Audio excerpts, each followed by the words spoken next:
जी। तो क्या आंसर आया? 50.9। 14.3, 16.5 प्लस 6 आवर्स को मल्टीप्लाई किए 1.46 के, क्योंकि वो पर आवर है। और फिर लेबर आवर्स को भी मल्टीप्लाई किया है 3 आवर्स से, 11.3। क्लियर? आगे बढ़ रहे हैं, अगला सवाल। How much overhead in total How much overhead in total would be included in the cost of a stunt? कितना ओवरहेड हमें टोटल में इंक्लूड करना है स्टन की कॉस्ट में? तो आपके सामने सारा डेटा है। It's again related to absorption costing, try कीजिए।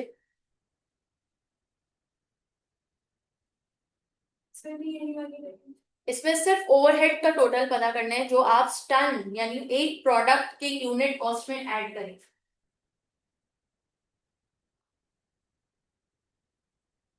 क्योंकि आप देखें यहाँ पे क्या लिखा हुआ है, included in the cost of a stun. A stun का मतलब है एक यूनिट में कितना टोटल ओवरहेड का खर्चा आप डालेंगे।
हो गया?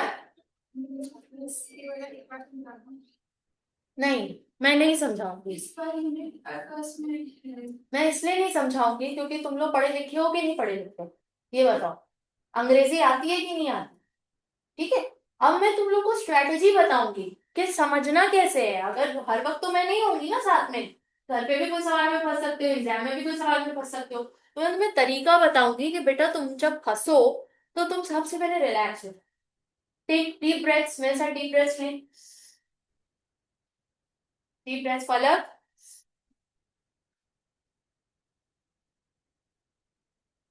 ठीक है। एग्जामिनेशन एसीसीए का आपको सिर्फ पढ़ के क्लियर नहीं हो सकता। You need to learn how to manage your stress and panic. अगर आप अपना स्ट्रेस और पैनिक अभी से प्रैक्टिस में नहीं डालते हो मैनेज करना, तो आगे चल के बहुत मुश्किल हो। मैंने अच्छे खासी स्टूडेंट्स को देखा है जो क्लास में A1 कर रहे होते हैं, टेस्ट में भी क्लियर, मॉक में भी क्लियर, मगर एग्जाम में जाके पैनिक नहीं हैंडल कर पाते और उसकी वजह से रह जाते हैं, एक एक मार्क, दो दो मार्क से रह जाते हैं। तो लिहाजा पैनिक को मैनेज करना बेहद जरूरी है। First relax. जब आप रिलैक्स होते हो, ब्रीद इन करते हो, दिमाग को फुल ऑक्सीजन मिलती है। जब फुल ऑक्सीजन मिलती है तो दिमाग आपका भरपूर साथ देगा, आप समझ पाओगे सवाल को बेहतर तरीके से। अब आइए समझना कैसे है सवाल। आपको इतना बड़ा सवाल, इतना सारा डेटा, एग्जाम में इससे बड़ा क्वेश्चन भी आ सकता है। इतना सारा डेटा, इतना सारा सवाल, एकदम हाथ पैर खुल जाए। क्या करो? पॉज, डीप ब्रेथ, उसके बाद स्टार्ट करो। कैसे स्टार्ट करना है? Break down. क्या मैंने बोला? Break down. ब्रेक डाउन करो, चंक डाउन करो। ब्रेक डाउन और चंक डाउन का क्या मतलब है कि इतना बड़ा जुमला जो है ना, पढ़ने की जरूरत नहीं। Three three words at a time, और फिर समझो। अ बिजनेस हैज, बिजनेस की बात, क्या हैज? टू प्रोडक्शन डिपार्टमेंट्स, दो production department, assembly and polishing. अच्छा, उनके नाम आ गए, असेंबली एंड पॉलिशिंग। पहला जुमला क्लियर? यस और नो? अब आ गया अगला जुमला, three words. One of the products made in these departments is done. एक प्रोडक्ट जो इन दोनों डिपार्टमेंट्स में तैयार हो रहा है वो क्या है? डन। फिर आइए, details for these departments and the done are as follows. अब आपके पास डिटेल्स आ गई। ओवरहेड का खर्चा बताया गया है असेंबली का 94,800। पॉलिशिंग डिपार्टमेंट का खर्चा बताया गया है 74,800। लेबर आवर्स बताए गए हैं टोटल असेंबली डिपार्टमेंट को कितने चाहिए? 20,000। पलक पॉलिशिंग को कितने चाहिए? 40,000। मशीन आवर्स कितने चाहिए असेंबली को? पॉलिशिंग को कितने चाहिए? 15,000। Very good. अब यहाँ पे बात क्या हो रही है कि stun labour hours per unit 3 hours, यानी एक यूनिट को बनाने के लिए 3 घंटे लेबर के चाहिए असेंबली में, और 5 घंटे लेबर के चाहिए पॉलिशिंग में।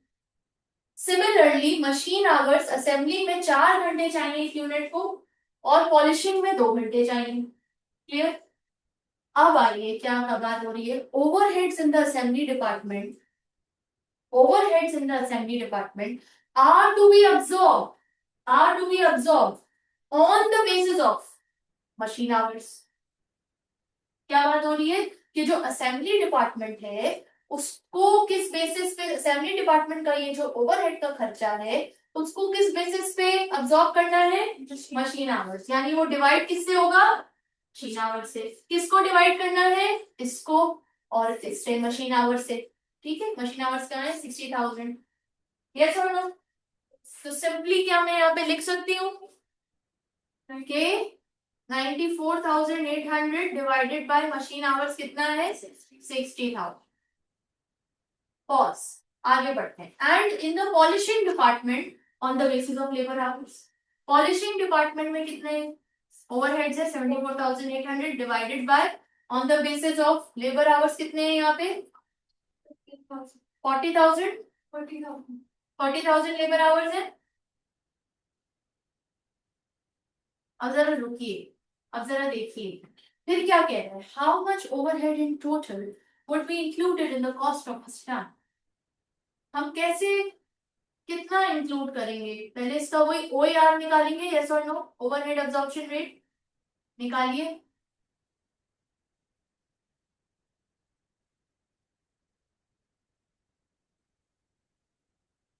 वन पॉइंट फाइव एट और यहाँ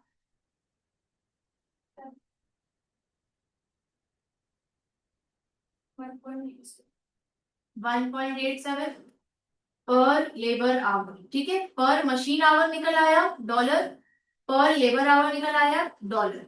अब हमें स्टन में इसको शामिल करना है, तो स्टन में कितने, असेंबली में और फिनिशिंग में, असेंबली में कितने लेबर आवर्स रिक्वायर्ड है, और यहाँ पे 5, तो यहाँ पे 3 लेबर आवर पर यूनिट कितना है, मल्टीप्लाई बाय 1.87, और यहाँ पे 5 आवर्स मल्टीप्लाई बाय 1.87, 5.61 इधर। अच्छा, अभी मैं टोटल पे नहीं आ रही। नेक्स्ट देखिए, नेक्स्ट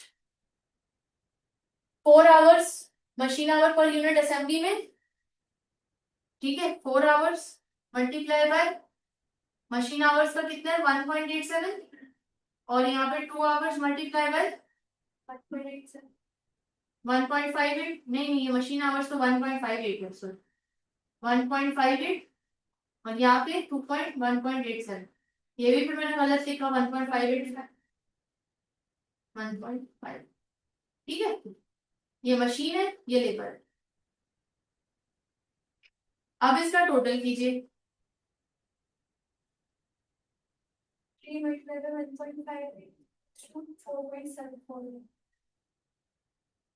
पूरा टोटल बता दीजिए इनका और इसको।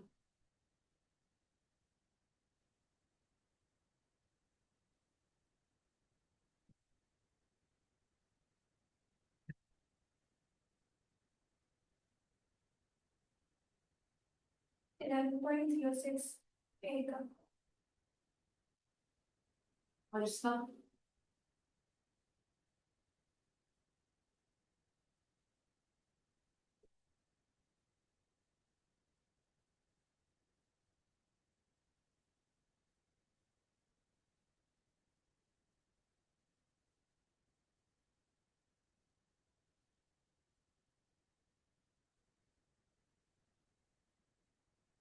अच्छा, अब एक बात का ख्याल रखिए, ये यहाँ तक कहानी क्लियर है, गलत यहाँ तक कहानी क्लियर है।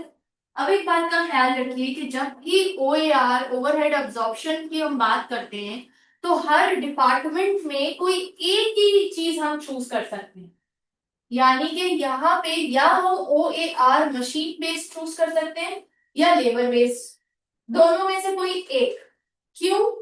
क्योंकि अगर हम दोनों चूज कर लेंगे तो फिर ओवर एब्जॉर्प्शन हो जाएगी।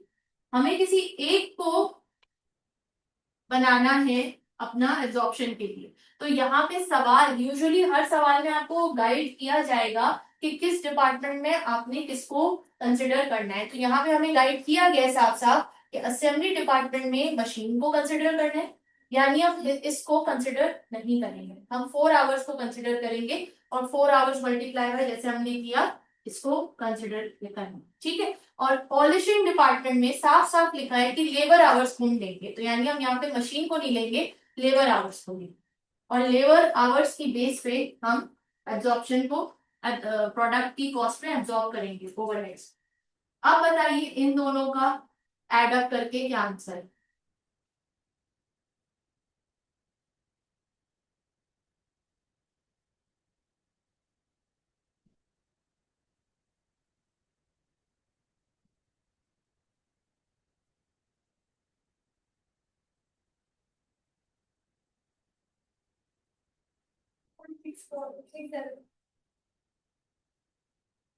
15.67।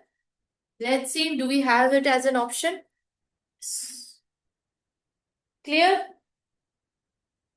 Answer is D. फलक क्लियर हुआ? कहाँ फंस रहे थे आप पहले? तो ओवरहेड में ना लेबर का मशीन आवर पर यूनिट से मशीन डिवाइड कर रहे थे, पर यूनिट से ही डिवाइड कर रहे थे, सही है। तो अब समझ आया कि कैसे करना है। और आइंदा भी अगर कोई सवाल कहीं फंसते हो तो इस तरह ब्रेक डाउन करके चीजें जब आप पढ़ोगे तो ज्यादा क्लैरिटी मिलेगी। ठीक है, चाहो तो उसकी तस्वीर ले लो क्योंकि फिर कश्यप को हेल्प हो जाएगी, जो बच्चे यहाँ पे आज प्रेजेंट नहीं है।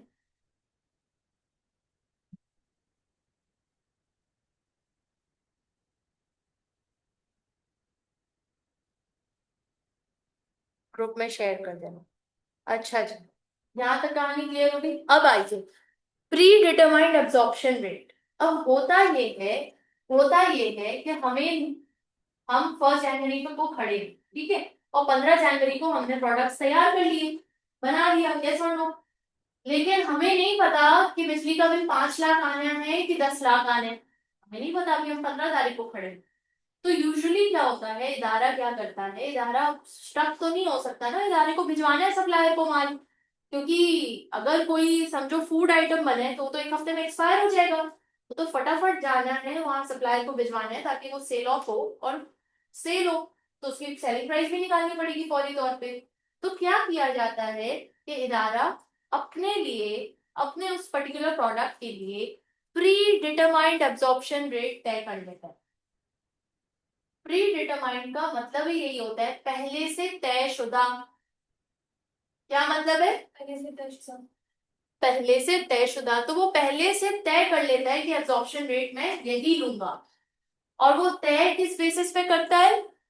अपने पास्ट एक्सपीरियंस की बेस पे, या रैंडमली, या अंदाजे से, इस तरह करके। जैसे कि अगर मटेरियल की कॉस्ट 10 रुपए है, लेबर की कॉस्ट भी 10 रुपए है, तो वो अंदाजे से कि यार मेरे पास एसी वेसी तो नहीं चल रहा, सिर्फ लाइट पंखा ये चल रहा है, 3 रुपए ओवरहेड्स का मैं डाल देता हूँ। तो वो 3 रुपए ओवरहेड्स का डाल, but again that is pre determined. वो तयशुदा, वो उसमें कोई हकीकत, या वो हकीकत में उतना ही हो ऐसा जरूरी नहीं है कि बिजली का बिल जब आएगा इसको रिकैलकुलेट किया जाएगा और देखा जाएगा कि आया कि हमने सही अब्जॉर्प्शन की, या हमने अंडर अब्जॉर्ब किया, या ओवर अब्जॉर्ब किया। अंडर अब्जॉर्प्शन भी हो सकती है और ओवर भी। जब हम रियल में निकालेंगे और पता चला कि ओ हो, हमने 3 रुपए अब्जॉर्ब किए और एक्चुअल में तो हमें 4 रुपए अब्जॉर्ब करने चाहिए थे, अंडर अब्जॉर्प्शन। या पता चला कि ओ हो, हमने 3 रुपए अब्जॉर्ब किए, एक्चुअल में तो सिर्फ 2 रुपए आए, ओवर एब्जॉर्प्शन। समझ आ गया दोनों कॉन्सेप्ट, अंडर और ओवर एब्जॉर्प्शन कैसे हो रहा है? तो वो इस तरह से हो रहा है। अब इसके हम फिजिकली सम्स पे हम जाएंगे और देखेंगे कि इसको कैसे फाइंड आउट करते हैं। Again the formula is the same, budgeted overhead divided by budgeted level of activity, जैसे वो निकाल रहे थे वो यार। फर्क बस इतना है कि यहाँ पे एक्चुअल फिगर्स नहीं होंगे, बजटेड होंगे। और बजटेड मतलब आपकी एक्सपेक्टेशन है, आपका अंदाजा है, आपकी ख्वाहिश है। तो predetermined absorption rate is equals to budgeted overheads divided by budgeted activity level। लिख लिया? अब सम पे आते हैं।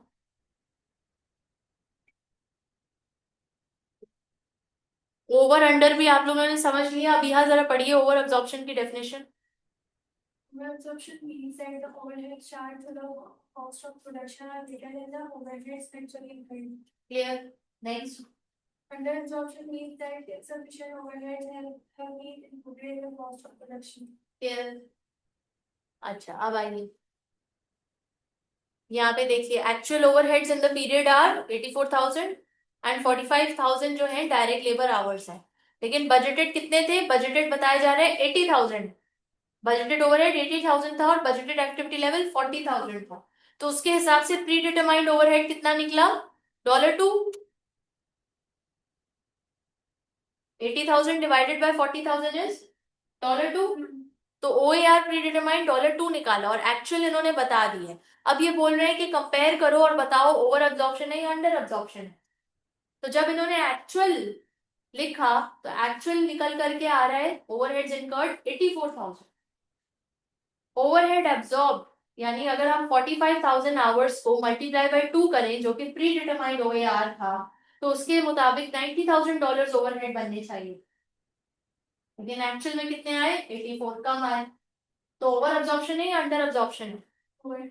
ओवर एब्जॉर्प्शन है। तो ओवर एब्जॉर्प्शन कितने से है? 90 माइनस 84, 6,000। क्लियर? यानी जो बजटेड हम निकाल रहे हैं उसको हम एक्चुअल से कंपेयर करें। रीजंस फॉर अंडर और ओवर अब्सॉर्ब्ड ओवरहेड, फर्क पड़िएगा, पॉइंट्स 3 बुलेट्स हैं। Actual overhead costs are different from budgeted overheads. The actual activity level is different from the budgeted activity level. Both actual overheads cost and the actual activity level are different from budgeted. ठीक है, अब ये सवाल देखिए। Rex company is a small company which manufactures two products A and B in two production departments, machining and assembly. A canteen is operated as a separate production service department. Sales price per unit $50, product A के लिए, product B के लिए $7. Sales units 2200 and 1400, production units 2000 and 1500. Material cost per unit $14, $12. Direct material, direct labor, machining department $8 per hour. Product ए के लिए 2 घंटे लग रहे हैं, प्रोडक्ट बी के लिए 3 घंटे लग रहे हैं। असेंबली डिपार्टमेंट में $6 पर आवर, 1 घंटा प्रोडक्ट ए, 2 घंटे product B. Machine hours per unit, machining department में 3 घंटे चाहिए और प्रोडक्ट बी के लिए 4 घंटे, असेंबली डिपार्टमेंट में हाफ घंटा चाहिए। That's it. Budgeted production overheads कितने हैं आपके सामने है, 36,000 है, 37,000 है, मशीनिंग डिपार्टमेंट का 36 है, असेंबली का 37 है, कैंटीन का 20,000 है और टोटल 93,000 है। फ्लोर एरिया भी गिवन है, नंबर ऑफ एम्प्लॉयज भी गिवन है। ये बड़ा सवाल है और ये मैं चाहूंगी कि आप लोग खुद से पहले घर पे ट्राई करना, फिर जब नहीं हो सॉल्व तब हम यहाँ पे इसको डिस्कस कर लेंगे, ठीक है।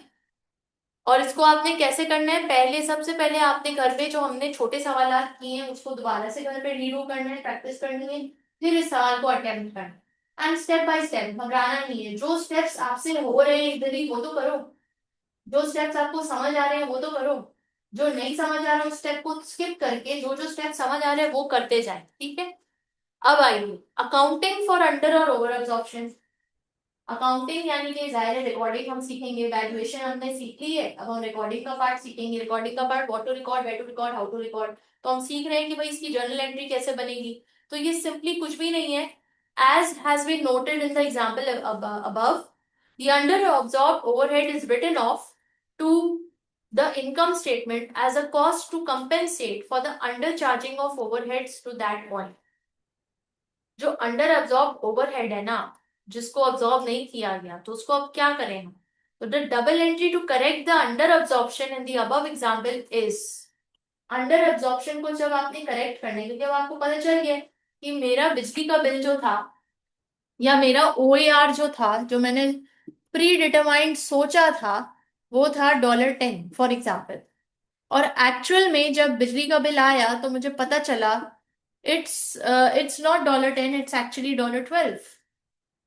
तो मेरा एक्चुअल ज्यादा है और जो मैंने रिकॉर्ड किया वो कम है, तो that means this is under absorption. यानी मुझे अब इसको एडजस्ट तो करना पड़ेगा अपने अकाउंट्स में, यस और नो। कितने से, $2 से एडजस्ट करना पड़ेगा। कैसे पता चला $2 से, 12 माइनस 10, यस और नो। तो अब मैं उसको एडजस्ट करने के लिए क्या करूंगा, income statement debit, production overhead control credit, और $2 यहाँ पे लिख दूंगा। क्लियर, मतलब ये इसी नाम से रिकॉर्ड होगा। इसी नाम से रिकॉर्ड होगा, income statement debit, production overhead control credit. उसके बाद अगर आप ओवर अब्जॉर्प्शन को करेक्ट करना चाह रहे हैं तो इसका उलट हो जाएगा, opposite, production overhead control account debit, income statement credit. लिख लीजिए अपने पास।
Clear?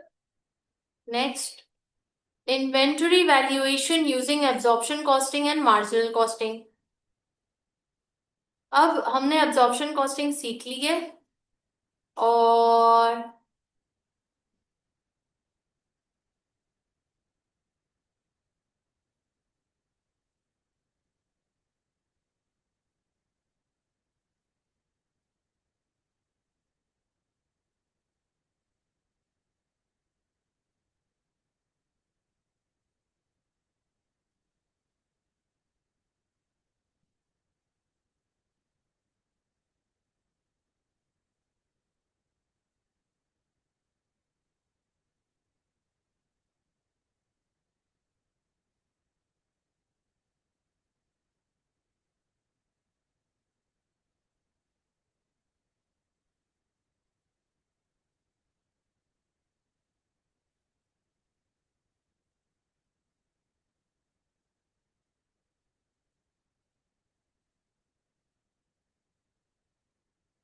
ओके, यहां तक एब्जॉर्प्शन कॉस्टिंग क्लियर है? एब्सोल्युटली।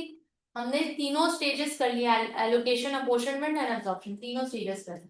ठीक है, अब हम सेकंड टेक्निक पे जाएंगे which is marginal costing technique. क्या टेक्निक का नाम है? Marginal costing. अब जरा बस मेरी बात गौर से सुनो मुझे ना, मार्जिनल कॉस्टिंग और एब्जॉर्प्शन कॉस्टिंग में फर्क क्या है? Absorption में variable cost और fixed cost दोनों की include होती है और marginal में सिर्फ variable cost। Very good, how do you know?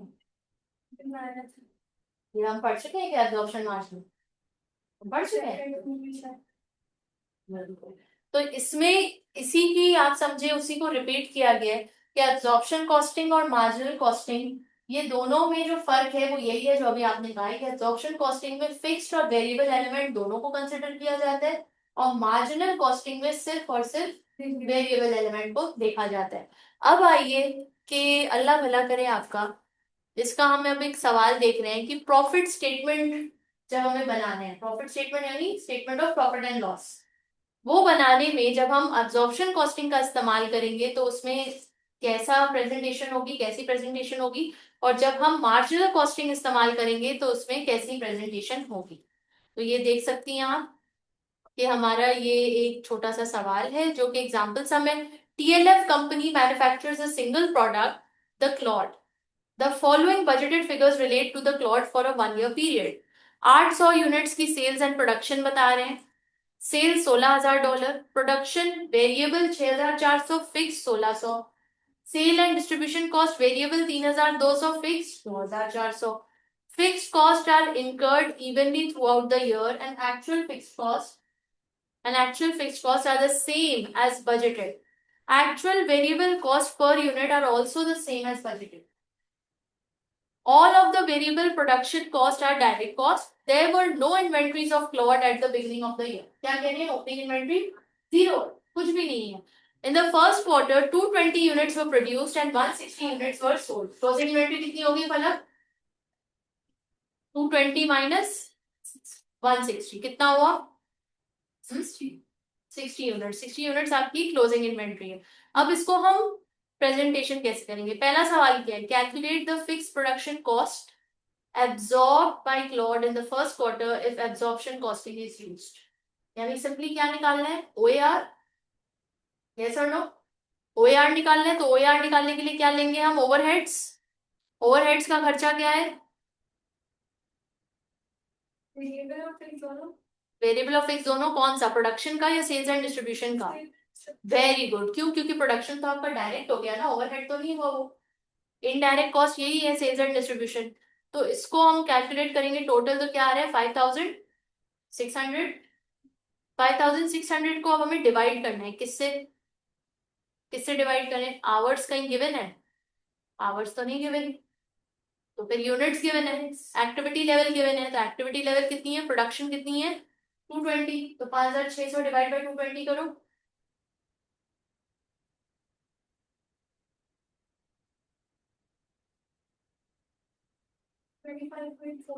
25.4, ये देखो 25.4 आ रहा है।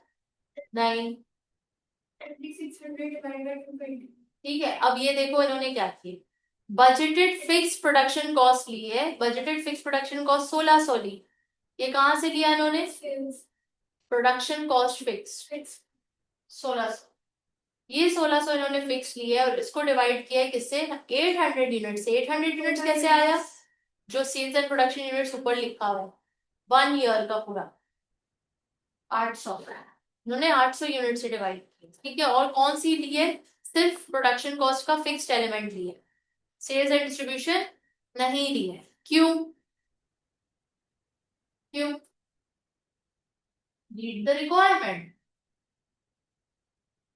Fixed production cost can be calculated.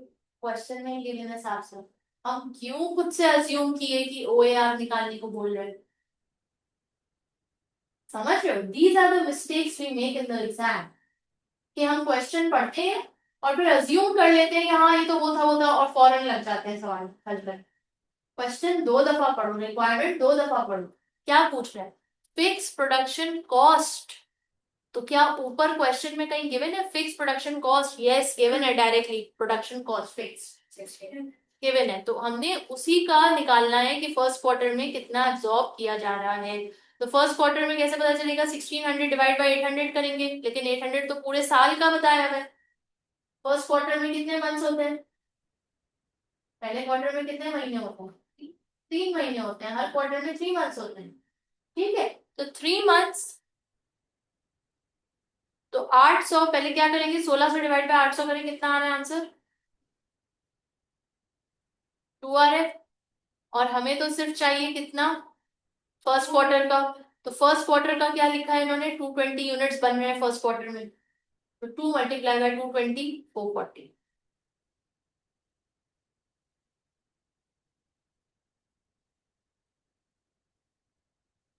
Clear, पहला पार्ट क्लियर है। अब दूसरे पार्ट पे जाओ, कैलकुलेट द अंडर और over recovery of overheads during the quarter. इन्होंने जो ओएआर निकाला वो 2 था, और अब ये कह रहे हैं कि अंडर या ओवर रिकवरी बताएं, तो हमें एक्चुअल देखना पड़ेगा। क्या लिखा है, fixed cost are incurred evenly throughout the year, actual fixed cost are same as budgeted.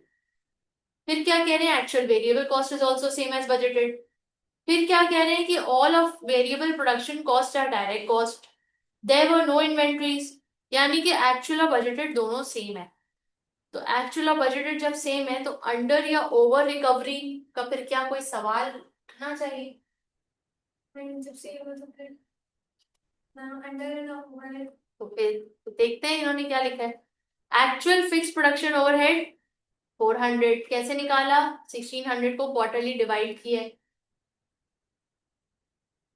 और एब्जॉर्ब फिक्स प्रोडक्शन ओवरहेड कितना है 440, 440 कैसे निकाला, जो ऊपर उन्होंने बजटेड निकाला है। इस तरह से इन्होंने कंपेयर किया है, ओवर एब्जॉर्प्शन ऑफ ओवरहेड 40 आ, अभी तो ऊपर हमने निकाला पार्ट ए में 220 मल्टीप्लाई बाय 2। बात समझ आई, 1600 का क्वार्टर में कैसे, ऊपर क्या लिखा है, फिक्स प्रोडक्शन कितना है 1600, और हमें सवाल में क्या बोला गया है कि ये जो 1600 है जो बजटेड है वही एक्चुअल है। ठीक है, तो अगर हम इसको बजट ले लें, 1600 एज अ बजट ले लें, या इसको हम 1600 एज एन एक्चुअल ले लें, तो फर्स्ट क्वार्टर का कितना, ये तो पूरे साल का है ना, 1600 तो पूरे साल का है, तो इसको एक क्वार्टर की हमारी कॉस्ट क्या आती है, डिवाइड बाय 4। एक साल में 4 क्वार्टर्स होते हैं, एक साल में 4 क्वार्टर्स होते हैं, 3 3 महीने को, समझ रहे हो, तो डिवाइड बाय 4 करेंगे तो हमारे पास जो बजटेड फिगर आ जाएगी वो आएगी 400। यहाँ पे इन्होंने लिखा है ये एक्चुअल फिक्स्ड प्रोडक्शन ओवरहेड 400, और जो हमने एब्जॉर्ब किया है क्योंकि $2 के बेसिस पे, तो 2 मल्टीप्लाई बाय 220, 440, तो डिफरेंस तो आ गया, 40 का डिफरेंस आ रहा। नेक्स्ट, अब इसकी प्रेजेंटेशन, एसओपीएल, हमें एसओपीएल का बेसिक प्रेजेंटेशन फॉर्मेट पता है, यस और no, sales minus cost of sales will give you gross profit, gross profit minus other expenses will give you net profit. ये बेसिक, बिल्कुल बेसिक एसओपीएल का है। तो वही चीज यहाँ पे गिवन है कि sales 160 multiply by $20, 3200 minus cost of sales. Cost of sales कैसे निकालते हैं? Opening plus production minus closing, ऐसे ही है। Opening plus production minus closing. तो ओपनिंग तो हमारे पास नहीं है, क्वेश्चन में बोला था no opening. Production cost variable 220 multiply by $8, 1760। Fix जो हमने एब्जॉर्ब किया है 220 मल्टीप्लाई बाय 2, 440। टोटल ये निकल के आ गया less closing inventory. Closing inventory 60 थी, 60 मल्टीप्लाई बाय 10, 600। तो हमारे पास प्रोडक्शन कॉस्ट ऑफ सेल्स 1600 आ गया। फिर इसमें हमने क्या किया, एडजस्ट किया ओवर एब्जॉर्ब्ड ओवरहेड जो कि 40 का डिफरेंस था। अगर ओवर एब्जॉर्ब्ड है तो इसको हम ऐड करेंगे या माइनस करेंगे? ओवरहेड तो माइनस करेंगे। माइनस करेंगे, तो माइनस किया 1560।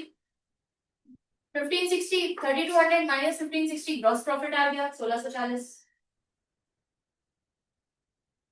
क्लियर? ये प्रेजेंटेशन है, ये फॉर्मेट है, आपने इसी फॉर्मेट को फॉलो करना है।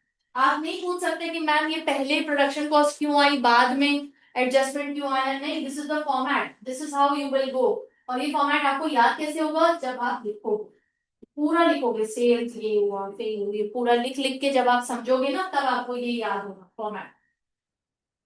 सर पकड़ लिया फलक ने, अब कैसे होगा? हाँ फलक, क्या हुआ, क्यों परेशान हो गए हो? अब आइए नेक्स्ट, ग्रॉस प्रॉफिट के बाद less sales and distribution cost, variable fixed. आपने जब अदर एक्सपेंसेस को डिडक्ट किया तो आपके पास क्या आ गया? Net profit 400। अब ये हमने कौन सा मेथड फॉलो किया? अब्जॉर्प्शन कॉस्टिंग का मेथड, जिसमें आपने वेरिएबल और फिक्स्ड दोनों एलिमेंट्स को शामिल किया। ऑन द अदर एंड जब आप मार्जिनल कॉस्टिंग करेंगे तो अब आप देख सकते हैं यहाँ पे सबसे पहले सब कुछ वेरिएबल वेरिएबल वेरिएबल आ रहा है। Sales minus variable production cost less closing inventory, तो variable production cost of sales 1280 आ गई, variable sales and distribution cost 640 आ गई, total variable cost of sales 1920। Total contribution sales minus variable cost will always give you what? Total contribution. फिर इसमें से जब आप फिक्स्ड एलिमेंट को डिडक्ट करोगे it will give you your gross profit, net profit. यहाँ पे ग्रॉस प्रॉफिट का सीन है, यहाँ पे कंट्रीब्यूशन निकाले और फिर उसमें से अदर एक्सपेंसेस जब आप डिडक्ट कर दोगे तो आपका नेट प्रॉफिट आ जाएगा। अब आप देखो कि नेट प्रॉफिट मार्जिनल कॉस्टिंग से 280 आ रहा है और ऑब्जॉर्प्शन कॉस्टिंग से 400 आ रहा है, देयर इज अ डिफरेंस। इससे रिलेटेड भी रूल्स हैं लेकिन वो F2 लेवल के हैं, M2 लेवल के हैं, अभी रेलेवेंट नहीं।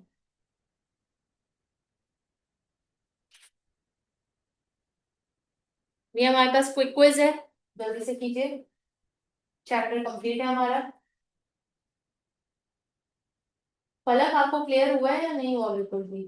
लास्ट वाला बस थोड़ा सा था, बाकी लास्ट वाला मैं आपको बता रही हूँ कि लास्ट वाला क्लियर कैसे होगा। लास्ट वाला सिर्फ तभी क्लियर होगा जब आप घर पे बैठोगे, इस फॉर्मेट को लिखोगे और समझोगे, और फिर वहां पे जो बात नहीं समझ आएगी मुझसे आके पूछोगे कि मैम ये वाला पार्ट नहीं समझ आ रहा कि ये फिक्स्ड को यहाँ पे क्यों लिए, या ये ओवरहेड अब्सॉर्ब यहाँ कैसे आया, या ये माइनस होगा या प्लस होगा।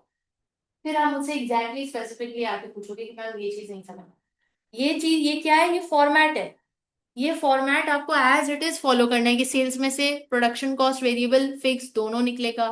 फिर ये, अच्छा अब एग्जाम में क्या होगा, एग्जाम में इतना बड़ा सवाल नहीं आए तो इसलिए आपको घबराना नहीं। 2 मार्क का सवाल होगा और 2 मार्क के सवाल में इतना बड़ा क्वेश्चन नहीं आ सकता, लेकिन जैसे मैंने फीफो लीफो के लिए कहा था कि आपको आपके अंडरस्टैंडिंग के लिए इतना बड़ा सवाल लिख कर समझना होगा, क्योंकि इसमें से कोई भी एक्सट्रैक्ट आ सकता है।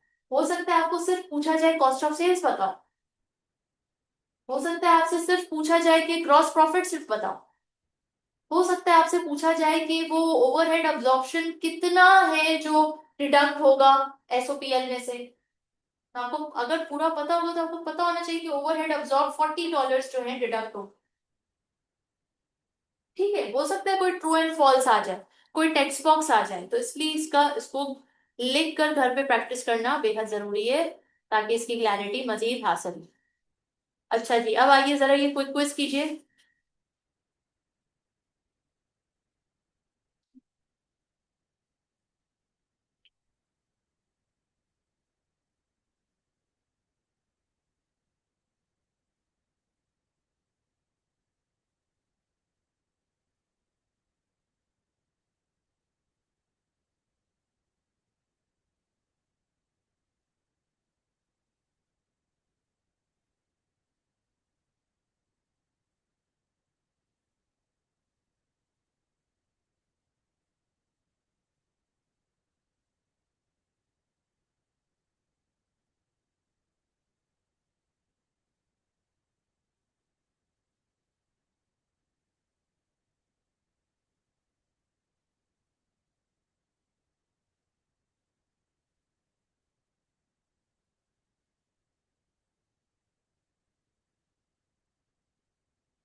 फर्स्ट वाला एब्जॉर्प्शन कॉस्ट तो नहीं है, लेकिन उसमें डायरेक्ट कॉस्ट बनाएंगे। बताएं, आप बताएं पहले फर्स्ट वाला क्यों नहीं समझ आया? क्यों नहीं समझ आया, क्या नहीं समझ आया?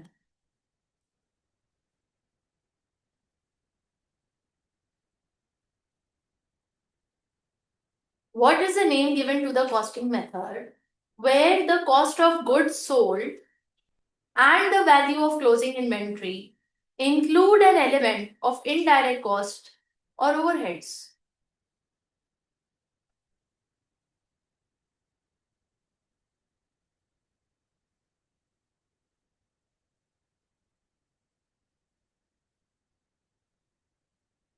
उस कॉस्टिंग मेथड का नाम क्या है जिसमें कॉस्ट ऑफ गुड सोल्ड यानी कि कॉस्ट ऑफ गुड सोल्ड जो हम कहते हैं कॉस्ट ऑफ सेल्स, और वैल्यू ऑफ क्लोजिंग इन्वेंट्री जिसमें शामिल होती है इनडायरेक्ट कॉस्ट के एलिमेंट और ओवरहेड्स?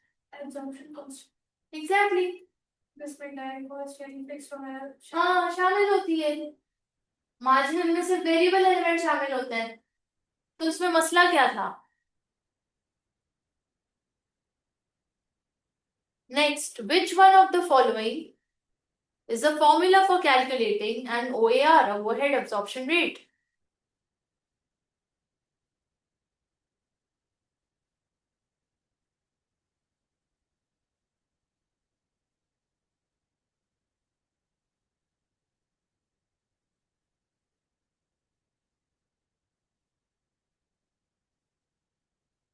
सेकंड वाला बताएं पलक। अभी तो हमने किया, फॉर्मूला क्या है इसमें? OAR is equals to what? C budgeted total overhead divided by budgeted activity level। सही है। Budgeted total overheads divide by budgeted activity level, या actual overheads divide by actual activity level. Actual overheads तो नहीं given है, budgeted ही given है। Budgeted total overhead divide by, वही तो किया हमने यहाँ पे। इसमें कितना मुश्किल ये कोई फॉर्मूला था? आगे बढ़िए। Put the following stages of absorption costing into correct order. B, D, A और C। Very good. B, D, A or C. Next, calculate the over or under absorption of overheads for 2009. अब ये जरा आप पता करें कि इसमें over absorption हो रही है या अंडर अब्जॉर्प्शन हो रही है।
क्या आ रहा है आंसर?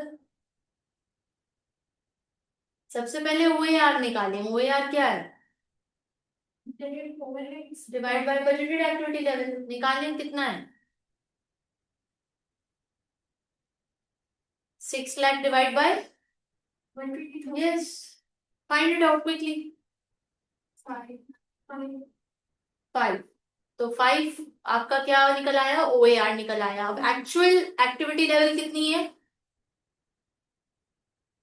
110,000। 1,10,000 को मल्टीप्लाई करो OAR से।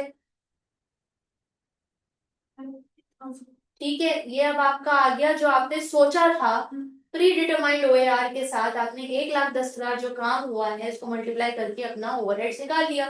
बट एक्चुअल में जब बिजली का बिल आया तो आपके पास क्या आ रहा है, एक्चुअल ओवरहेड्स। तो फर्क है दोनों में। तो जब फर्क है तो उसका फर्क कितना है बताइए, ओवर एब्जॉर्ब्ड है या अंडर एब्जॉर्ब्ड है ये भी बताइए। 110,000 फर्क आ रहा है, ओवर है या अंडर है। ओवर ओवर एब्जॉर्प्शन हो चुकी है या अंडर एब्जॉर्प्शन हो चुकी है। ओवर देख लेते हैं क्या आंसर ये है।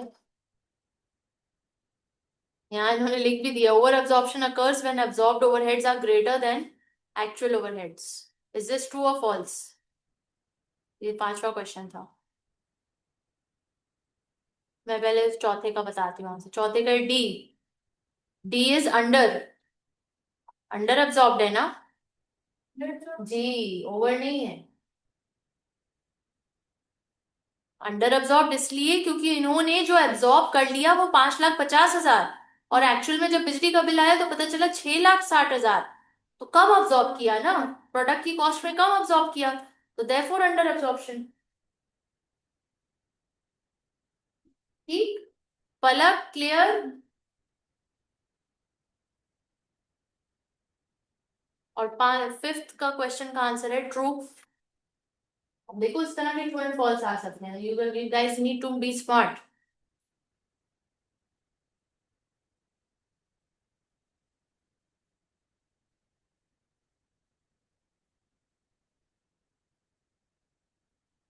कुछ बेहतर हुई अंडरस्टैंडिंग पहले से या नहीं, अभी भी मसला है।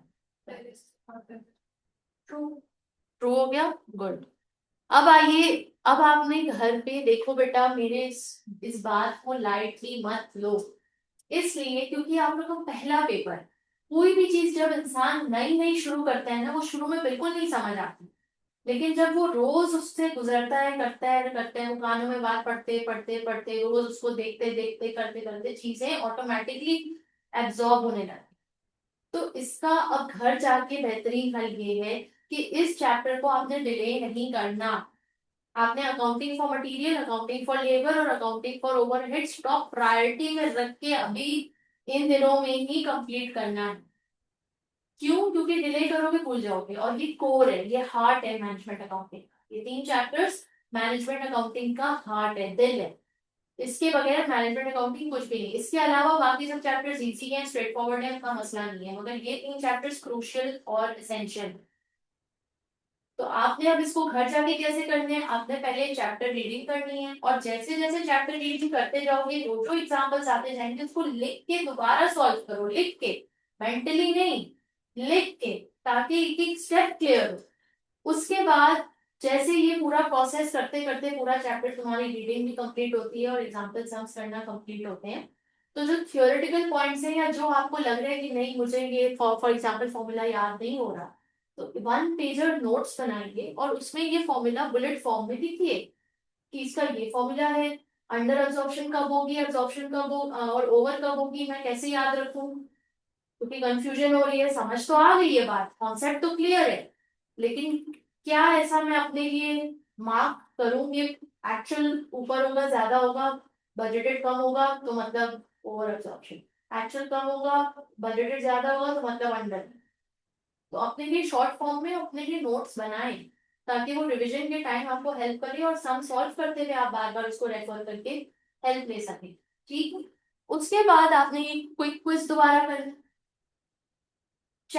टेक्स्ट बुक के बैक साइड पे क्वेश्चन बैंक है, तो उस चैप्टर से रिलेटेड वो क्वेश्चन बैंक करना है, और फिर रिवीजन किट के सारे क्वेश्चंस करने हैं हर हाल में।